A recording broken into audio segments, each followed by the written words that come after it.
the pure Zulu, isiZulu channel will soon be available in our country. In fact, throughout the world through ZTV, the ZTV company.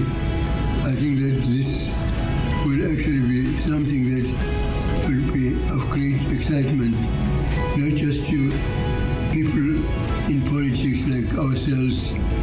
I can imagine how much one can achieve during an election, but actually many of our people, of course, are still not actually fluent in the English language, and it's important that there will be programs about our Zulu culture in our own languages, and we look forward to this with great excitement. I cannot believe my ears that this is possible.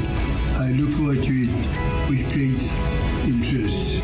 In South Africa itself, where 25% people who speak isiZulu, one can see the potential of this channel.